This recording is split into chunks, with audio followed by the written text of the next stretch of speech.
Ukraine रूस की ये जो जंग है ये कितनी शक्ल बदल सकती है? क्या यूक्रेन की सीमाओं के आगे हम किसी तरह का एक्शन देख सकते हैं? क्योंकि एक सोच ये भी बनती है कि क्या पुतिन ये एक अखंड रूस की परिकल्पना के साथ जी रहे हैं? क्या यूएसएसआर के दौर की जो टीस है वो उनके दिल के भीतर है?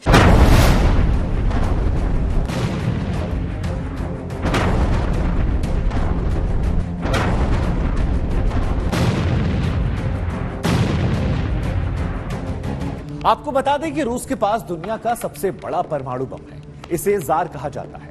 जार परमाणु बम के बारे में ऐसा दावा किया जाता है कि इसके एक धमाके से 60 लाख लोग एक बार में ही मारे जा सकते हैं। ऐसा बताया जाता है कि यह जापान में गिरे परमाणु बमों से 1000 गुना ज्यादा खतरनाक है। आपको बता दें कि रूस के पास बेल्गोरोड परमाणु सबमरीन भी है, जो दुनिया की सबसे बड़ी सबमरीन है। पोसाइडन टारपीडो से लैस ये सबमरीन रेडियो एक्टिव सुनामी को पैदा कर सकती है। उधर रूस के पास कई ऐसे हथियार भी हैं जो दुनिया के किसी भी कोने में परमाणु बम गिरा सकते हैं। जैसे कि रूस के पास जमीन से चलाई जाने वाली Topol M missile. Topol M एक इंटर कॉन्टिनेंटल बैलिस्टिक मिसाइल है।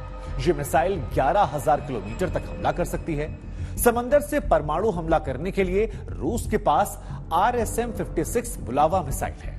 इसे सबमरीन से लॉन्च किया जा सकता है। आपको बता दें कि बुलावा मिसाइल की रेंज 8,000 किलोमीटर है और इसके जरिए भी परमाणु हमला किया जा सकता है। उधर रूस के पास हवा से परमाणु हमला करने में सक्षम किंजल मिसाइल भी है। किंजल एक हाइपरसोनिक क्रूज मिसाइल है जो 3,000 किलोमीटर तक हमला कर सकती है। किंजल ध्वनि की रफ्तार से 10 गुना ज्यादा तेजी से ट्रैवल करती है। इसकी मदद से भी परमाणु हमला किया जा सकता है और इसकी रफ्तार का तोड़ अमेरिका के पास भी नहीं है। दूसरे विश्व युद्ध के दौरान अमेरिका ने साल 1945 में जापान के हिरोशिमा और नागासाकी पर परमाणु बम गिराया था।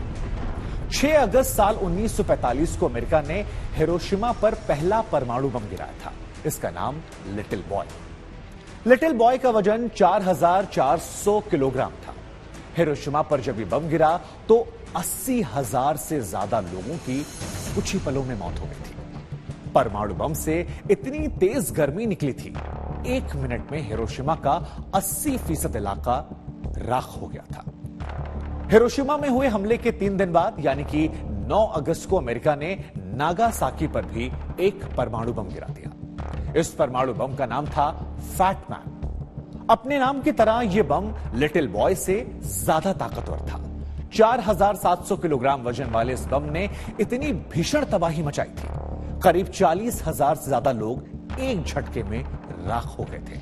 आज के दौर की बात करें तो जो परमाणु बम हैं वो पहले के मुकाबले कहीं ज्यादा वजन वाले हैं। परमाणु बम कितनी तबाही मचाएंगे ये बात 3 बातों पर निर्भर करती है। अब वो 3 बातें क्या है? सबसे पहली बात, परमाणु हथियार का वजन जो है वो कितना है। दूसरी बात ये कि जमीन से कितने ऊपर यह विस्फोट हुआ है। और तीसरी बात जो महत्वपूर्ण है वो ये है कि स्थानीय वातावरण वहां पर कैसा है।